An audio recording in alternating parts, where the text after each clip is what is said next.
ating Airbag Coco twin stroller, good for newborn. Recommended for big kids din po ito dahil pwede siya for 25 to 30 kilograms each seat po, each seat. Yan. Okay? So with a lot of accessories, ayan, airbaggy din po yung kanyang accessories, dalawang floor, stroller pad. Yan. Stroller pad, and then yung kanyang handle. Okay? Protector. Okay, oh. Yan, or handle pad, dalawa. Airbaggy din siya. Isa dito sa front handle, isa rito sa pinaka-handle niya. Okay? So already washed na po ito and ready to use na. Okay, wala na kayo bang gagawin po sa kanya. With price. And then, ang original price po niya, brand new price po niya, para may idea po kayo, 40,000 po. Ayan. Pero we're selling this as low from the brand new price. Okay? So ito po yung details po niya one by one. Ayan. So ito po yung kanyang canopy. Na-extend po siya. So ito po yung normal po niya na style. Kapag naka-extend, ito po siya, mas mahaba. Okay? So meron siyang zipper dito sa side kung gusto niyo siyang full canopy. Ayan. Okay? Color gray, wala po siyang faded, wala po siyang discoloration. Kaya pwede po for unisex. Ayan. And then, yung kanyang peekaboo. Ayan. Okay? Pwede nyo siyang i-roll and then itali. Ayan. Denim. Okay? So next natin, yung kanyang higaan. Ayan. So ayan yung kanyang higaan. May tatlo siyang butas dito para pwede nyo po siyang i-adjust yung kanyang harness for newborn, toddler, and kids. Depende po sa laki ng baby po ninyo. And then, ang kinagandaan pa po sa kanya, heavy duty yung kanyang belt lock. Wala po siyang putol. Press nyo po rito sa kabila, left and right, may arrow po yan. Ayan. Okay, wala po siyang putol. Ganon din sa kabila. Check natin. To make it sure na wala po siyang putol. Ayan. Next natin, yung kanyang paghiga sa likod. Papakita po namin sa inyo yan later. Ayan. Mahaba siya compare sa mga normal or twin stroller. Ayan. And then napakalambot pa. Ayan, ang kapal ng kanyang foam dito. Kaya plus very comfortable sa baby. Plus meron pa siyang accessories na stroller pad. Ayan. Next natin, yung kanyang napakagandang handle din, front handle, leather na rin. Plus may accessories pa siyang handle pad. Ayan. So sa pagtanggal sa kanya dito lang sa gilid. Ayan.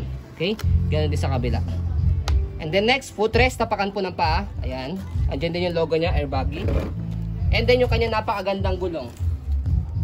Yan. So, malalike yung condition po yung kanyang gulong. As you can see, andyan pa yung mga spike niya. Ayan, makikita niya wala kaubod-ubod, walang kagamit-gamit. Easy to maneuver, nag-swivel. Ayan, left and right. So, next yung body frame niya sa right side. Yan. Even yung kanyang gulong. Daddy! Yes.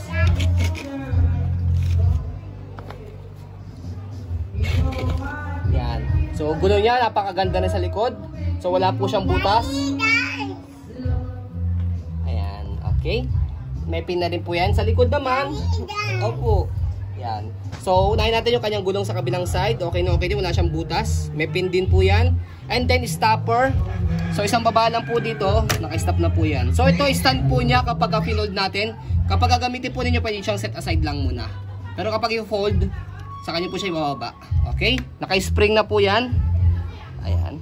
And then, next, yung basket yan, laki. Marami kayong pwede mailagay dito. Even yung grocery po ninyo. Yan. Sa pag-adjust po sa kanya, so, shoot nyo lang po yung daliri nyo ito and then pull down. Okay? Kapag naman po, iupo po ninyo, hatakin nyo lang po itong dalawa. Sa pinakasagad po niya, depende po sa gusto nyo pong pagkakaupo ng inyong baby. Ayan. Okay? Ganun din sa kabila. Ang taas din po. Ayan. Okay? So, natatanggal din siya. Ayan. Kung gusto nyo po.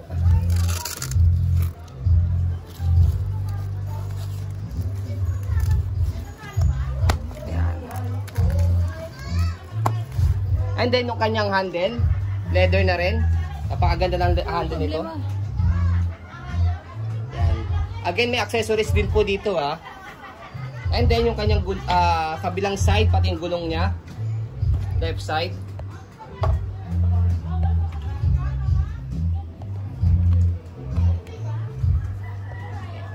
Okay. So, next natin sa pag-fold po sa kanya. Yan. So, napakadali lang yung i-fold dahil dito lang sa pinaka-handle niya ito. Left and right po Pe-press nyo lang po yan. And then, pull down. Magbe-bend po siyang ganyan. And then, yung kanyang lock sa gilid.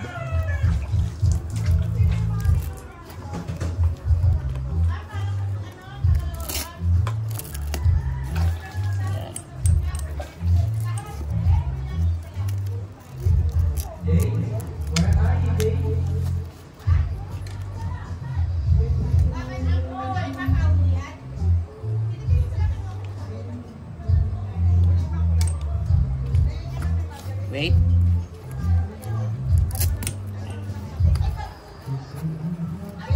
Hindi pala ito. Nalito tayo. Nandito sa kabilang side. Ayan. So, itong color black. So, para at least di kayo mahirapan sa pag-fold sa kanya, stopper nyo muna. Pati yung kanyang stand. Ayan. Ayan. Pati yung stand po niya. Para nakatayo siya. Hindi na gumagalaw. Ayan. Saka po ninyo i-fold. Ito.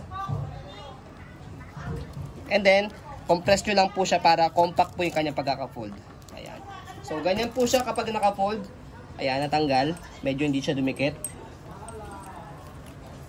Compress pa po natin para dumikit siya. Ayan. Ayan. Okay. Ganyan po siya kapag naka-fold, naka-stand. And then kapag naman po i-open, tanggalin nyo lang po yung strap niya sa gilid. Tapos, bubukan nyo lang po siya. Yan. And then, sa likod, angat nyo lang po ito. And then, set aside yung stand niya. And then, ready to use na po siya. Ayan. Okay? Once again, hindi nyo na po kailangan i-wash po ito at i-sanitize. Already wash na po siya and ready to use na.